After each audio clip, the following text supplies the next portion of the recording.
wanted to talk with you specifically because unfortunately there have been some concerns over your appearance, specifically your hair.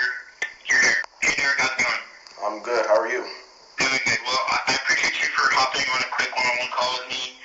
I wanted to talk with you specifically because unfortunately there have been some concerns over your appearance, specifically your hair.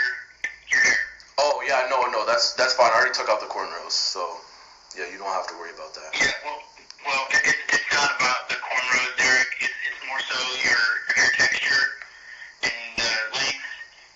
It does not fit our company standards. How so? Well, many things. It's the coil that you have in, and I guess for lack of better words, it's the kinkiness of the hair. It does not fit our company protocols at all. We either need you to straighten it, cut it down to an appropriate length, or, unfortunately, Derek, we're not going to let you go. Okay. Well, listen, I don't mind being fired from a racist company. I've been auto applying on Sprout plenty times, and I don't mind looking for another job. It'll be pretty easy. I really hope this brother is, uh, you know, looking for a good lawyer at this point because, I mean, just wow. This is crazy. So this brother is being harassed and fired from his job because his hair is kinky. Make it make sense, y'all. Let's continue. Listen to the rest of this. It gets better. For me. All right, Derek. Well, like I said, we have a lot of higher ups and a substantial board of directors that have a lot of eyes on us, so we want your hair to look normal. Yeah. I would. Did y'all hear that? This Edomite says we need your hair to look normal. Like, what is normal? What is considered normal hair? So this brother's God-given woolly hair, is not considered normal in this world. So when you apologists, when you Christian apologists, uh, make comments like, salvation is not just for Jews only, not just for the black man that's going through these things in this earth.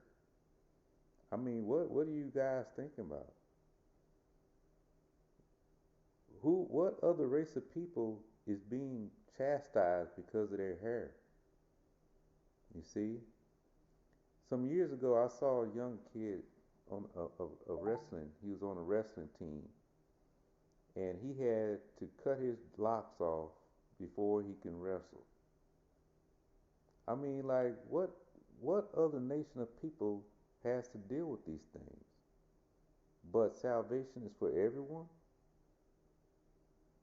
This type of torment and uh, oppression only fits our people. It's only our people that has to deal with these things. You see, on a daily basis. So this brother, he had cornrows and he removed the cornrows. You see, and now I can kind of I can semi understand the cornrows. Okay, if you're in a corporate level position, the brother looks like he's well dressed. You might be in an IT position or whatever position. If you're in a corporate level job, a lawyer, you have to present yourself in a certain manner. And I mean, you can't have long dreads or, cornrows. Um, but this brother's hair is his hair. It's his hair. So you basically discriminating against this man because he has woolly hair. But salvation is not just for us. I mean, like, what are you apologists talking about, man? So this kid has the same hair that the Most High had, that the Most High has, and that you know the Messiah has, and he's being persecuted in this earth because that he looks like God basically. Let's go to the book of Daniel, chapter 7, because apologists argue up and down that God is a spirit. He's not black, he's not white, he's just a spirit. Okay, Daniel 7:9 says, I beheld till the thrones were cast down, all these nations, that are persecuting black and Hispanic people, Native American people, they will be destroyed, they will be cast down. And the Ancient of Days did sit. This is the Most High. He's sitting down, whose garment was white as snow. So this spirit that the apologist says is sitting down and he has a garment. So obviously this isn't a spirit. He has a physical form. And the hair of his head like the pure wool. You see that? The hair of his head is like the pure wool. So this brother's hair is like the pure wool. But he's being fired off his job because basically he has hair like the Most High. But salvation is not just for him alone. It's for everyone.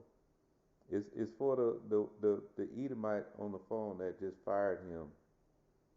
Salvation is for this guy too, because to fire someone off their job, you must need some salvation.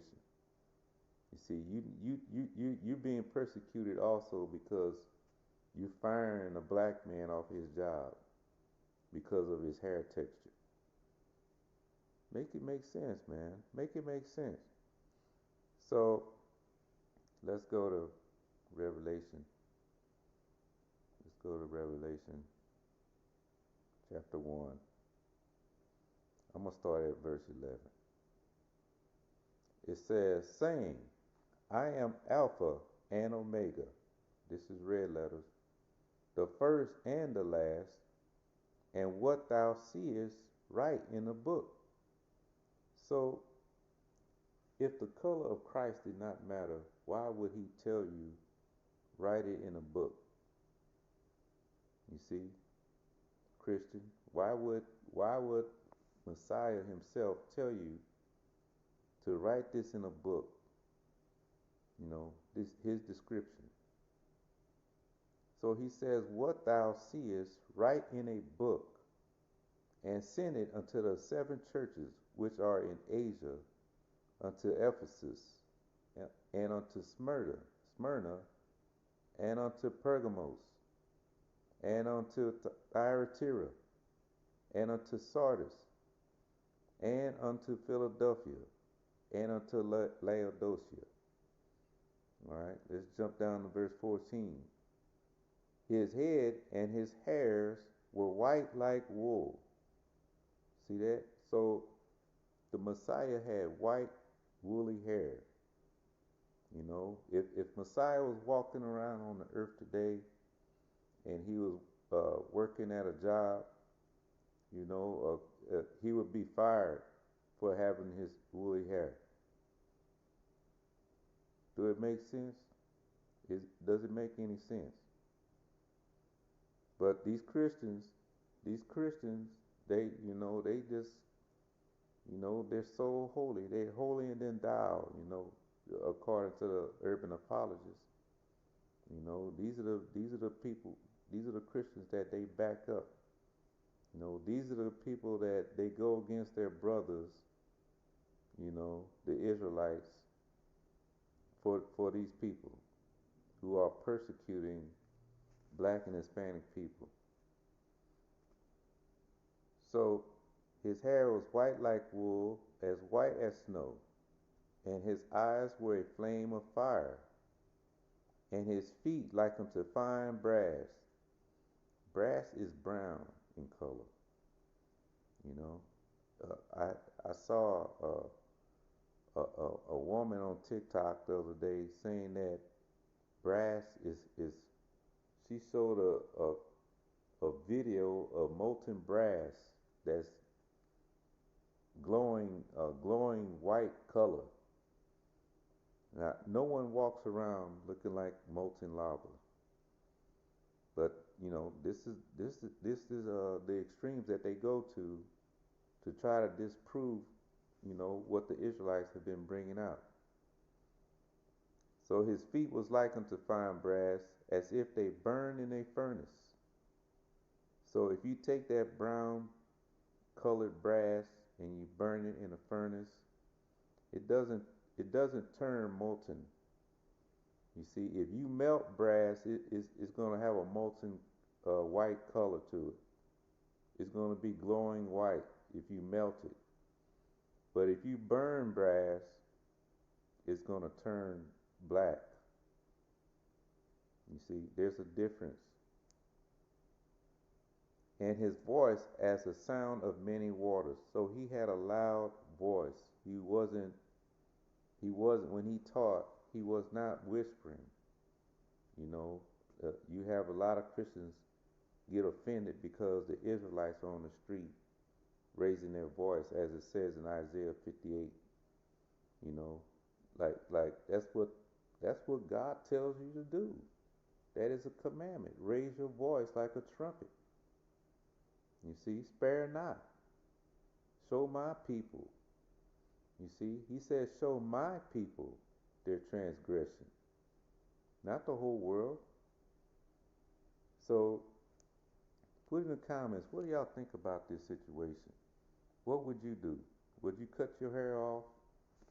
You know, he already went as far as to remove the cornrows, but would you cut your hair off? Would you even remove your cornrows to please, you know, the white man to keep your job? Or would you keep the cornrows in? You see, would you cut your hair? Put in the comment, what do you think? You know, what do you think this brother should do? What should be his next step? You know, should he start looking for another job, or should he be looking for a lawyer instead? Shalom.